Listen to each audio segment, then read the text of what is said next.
Hey everyone, Shane here with etrailer.com. Today I have a 2021 Buick Enclave. I'm going to walk through how to install the Curt T-connector vehicle wiring harness with 4-pole flat trailer connector. This is what our plug is going to look like when it's installed. It's going to give us that 4-pole connection for our trailer. It's going to give us all of our proper lighting functions so we're safe and legal. Brake signals, turn signals, and running lights. This is going to be a very simple installation. It's going to plug into a factory plug that's located right up here behind the fascia. Plug is a little bit challenging to get to, but it can be done with a screwdriver or a trim panel tool. Our wiring is going to give us 7.5 amps per circuit for our stop and turn signals, 7.5 amps per circuit for our tail lights. It's going to come with a nice dust cap, so when we're not using it, you simply install the dust cap, and that keeps all your connections from getting corroded up, getting any dirt or grime or anything caught inside that may cause an issue later on. Now you're going to notice our wiring is on this plate here. This bracket does not come with the wiring. They can be found here at eTrailer. This is going to give our plug a more permanent mounting location. Depending on the hitch you're using, the draw-tied hitch is going to have this pre-welded bracket that allows you to mount the 4-pole bracket to it. Other hitches may not have that bracket. If it doesn't have that, all you would need is you need a no-drill mounting bracket short and this 4-pole bracket. If you decide you didn't want to use the brackets, you simply use the cover, loop it around your safety chain loop, and that will hold your wiring up so it's not hanging loose. Now that we've gone over some of the features, let's walk through how to get it installed. To start our installation, we need to locate our factory wiring harness. It's going to be right up here on our driver's side, in between our fascia and the body of the vehicle. You can kind of see where my screwdriver is pointing here. Now you're not going to be able to see me pop this off, but there's a fastener. You can see this black end, there's a fastener that we're going to pop out.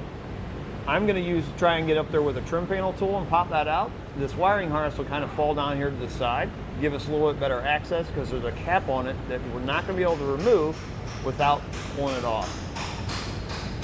If you don't have a trim panel tool, you can use a longer screwdriver, a little bit bigger than this one, to pop that out. So here's our plug. We need to remove this cap. There's a red tab right here. We need to pull down on that. That's going to unlock it. Pull this or push in this black tab here, and we'll separate this. Before you plug your wiring harness in, I recommend putting some dielectric grease on your connections here. This is going to help keep any moisture from building up in there and causing the metal components to corrode. We'll take this and plug it in where we just removed the cap. Push it until you hear it click, and then we can take our 4-pole right over to the center of the vehicle where our hitch receiver tube is. Route your wiring straight across, and what I did is with our plug reattached at the top, that's going to keep our wiring up on the top side of our hitch. Now when we get over to the center, it's not going to stay up there. So what I'm going to do is, if you can see right back here, I want to put a zip tie right here. I'm going to take 2 of them and put them together. Your kit's going to come with zip ties.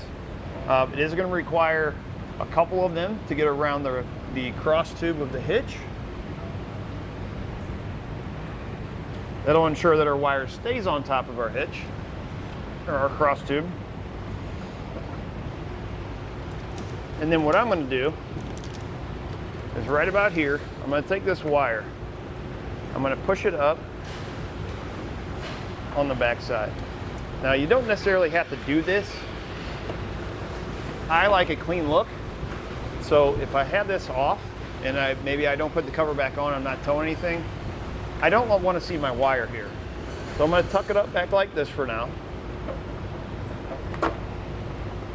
With the draw-tight hitch having this bracket, we can install a 4-pole bracket. That's going to give our 4-pole a more permanent mounting location.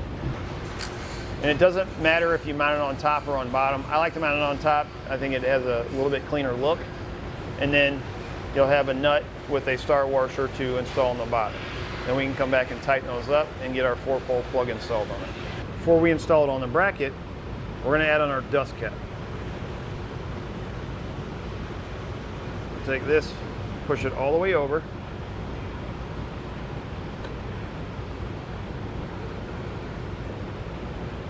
We're going to feed it through this hole until it passes those raised edges there. That's what's going to hold it in place. So just kind of wiggle it back and forth. That'll get it in place. Put your dust cap on, and then we can come back and we can get the rest of this secured out of the way where it's unseen. Now we're going to test out our wiring using part number I26. Left turn, right turn, brake lights, running lights. Once you've tested it out, you know it's working correctly, you're ready to go. So going to do it for a look at and installation on the Curt T-connector vehicle wiring harness with 4-pole flat trailer connector on a 2021 Buick Enclave.